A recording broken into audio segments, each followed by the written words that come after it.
This series of videos will teach you about how dietary patterns relate to weight management. We'll discuss recommendations for achieving healthy diets and how dietary choices affect eating behaviors and weight outcomes. This video will cover our second topic learning objective, which is to explain how dietary patterns affect weight and which dietary approaches support weight management. Our decisions regarding what and how much to eat are complex and influenced by a wide array of factors. There are also several levels that we can think about when we think about our diets and possible points of intervention. At the broadest level, we can think about our overall dietary patterns, which represents what we eat on a daily basis. But this dietary pattern consists of meals, which consists of different foods. Finally, these foods contain a wide array of macronutrients such as carbohydrates, proteins, and fats, and micronutrients such as vitamins and minerals, which could be points of intervention as well. So what is most important when we are trying to help others manage their weight?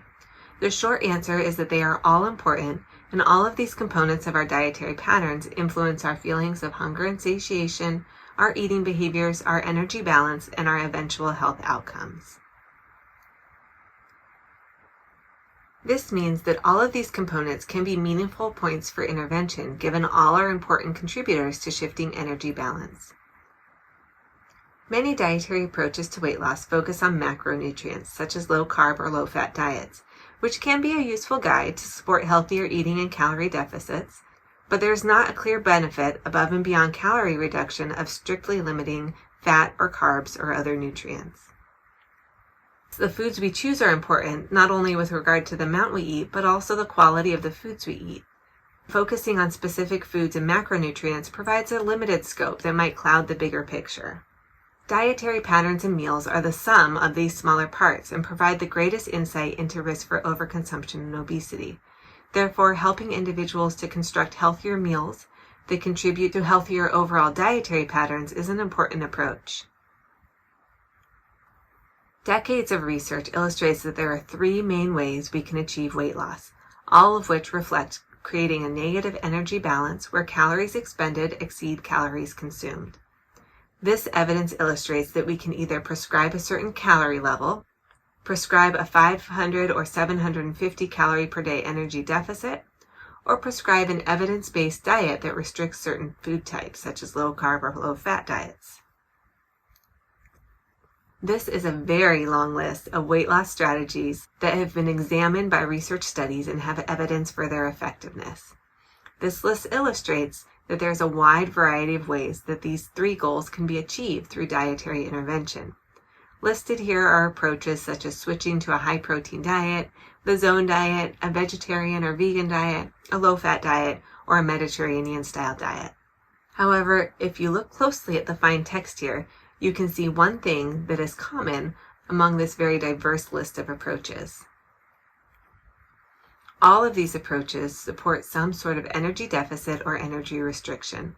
Therefore, all of these approaches are different ways of achieving the same goal.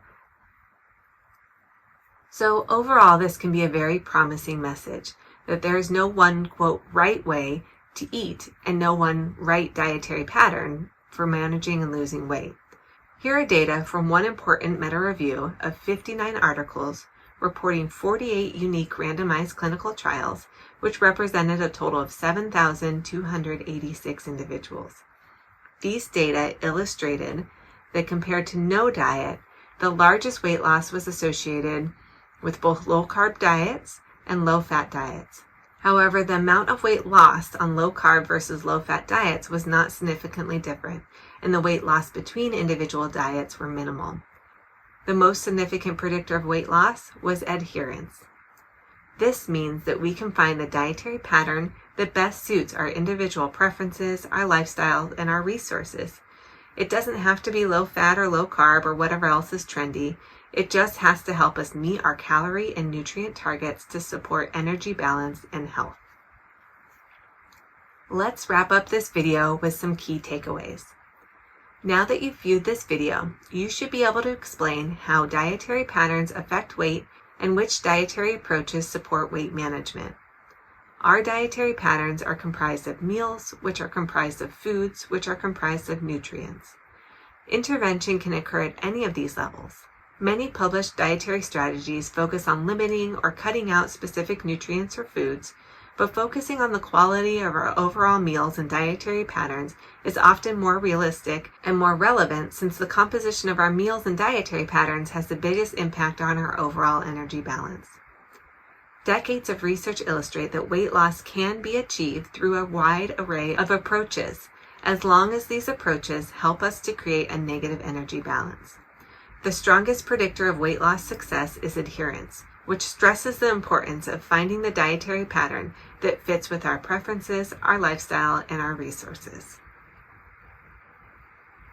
That's all for this video. Thank you for learning with me.